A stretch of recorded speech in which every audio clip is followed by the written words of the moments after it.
Takže, zdravím diváci more. Dneska tady peklostroj bez šrubů, protože kdo potřebuje šruby, že ano. Tady izolepa, nejlepší přítel člověka. A dneska si vyčistíme trysky, protože jsou kurva zajebané a vůbec to netahá. Spojka je na odpis a tady je hadice a nejde to nastartovat, ale to nám nevadí, protože my sundáme tento kurevský sráč, jestli se nám to vůbec povede. Doufám, že ho ztratím, jinak vole to hodím ze skály už do píče. To mě fakt pojebe už, do píče. Tam je 3 km dlouhý závit, vidíte to? To má 35 příčků a je to z Polska. A ta podložka je komunistická. Uschováme do kapsy, budeme potřebovat. Sundáme tento kus plechu, to zahodíme, to nepotřebujeme. Tak, kameraman, pojď z druhé strany, more. Tak, teď tady je tento kurevský plech, který je úplně na piču, protože to musíte takto odklípnout, abyste se dostali na tu prijebanou trysku a ještě sešlemtaná, jak někoho stará. Do píče, já se to nemůžem trefit. Kurva mať.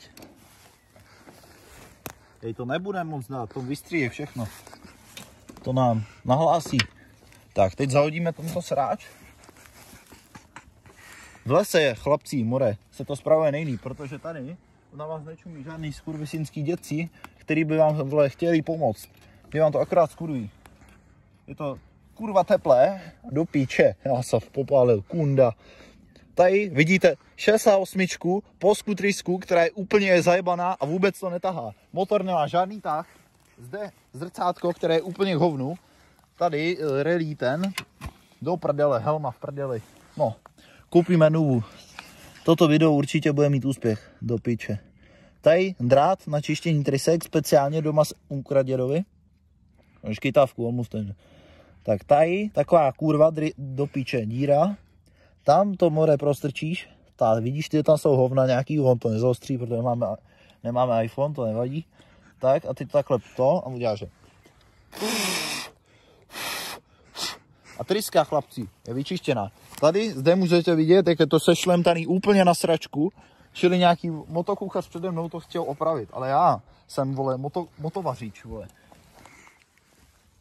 Píčo, to je teple, kurva mať. Nedělej toto na teplém stroji, já jsem potřeboval vyjet dlouhý kopec, takže je to uvařené a vůbec to nepojede, ale to nevadí. Volnoběh se zde taky nedá nastavit, protože taky to se dostalo do ruk nějakému starému motokuchaři, který to úplně skurvil. Do piče. Prijebaný plech, fakt. Ještě tady fucking dráty. To vystřihni všechno. To je moderní verze. Tak. Trysku máme přitáhlou, šrubovák, ten je důležitý. Zde ještě můžete vidět světlo, která svítí jak piča, protože to origo je v prdeli. Zde plech, uložíme šrub a jdeme test drive. Kurva, tam. Těžký sráč.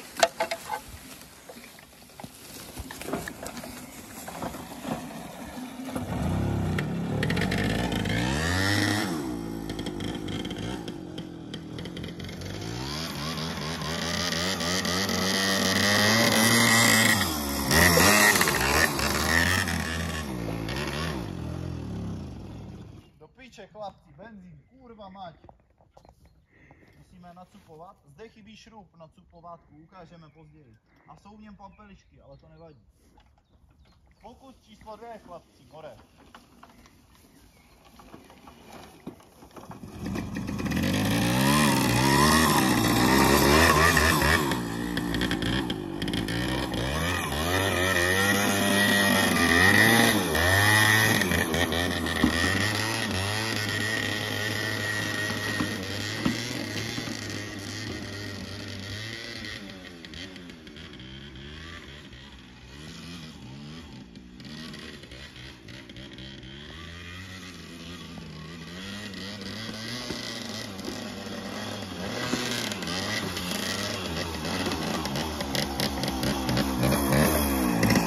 Jak jste mohli vidět, motor jede kurevsky dobře, ale spojka je pěkná kurva, protože to můžete zmačknout klasičkem a je to úplně na piču nastavené.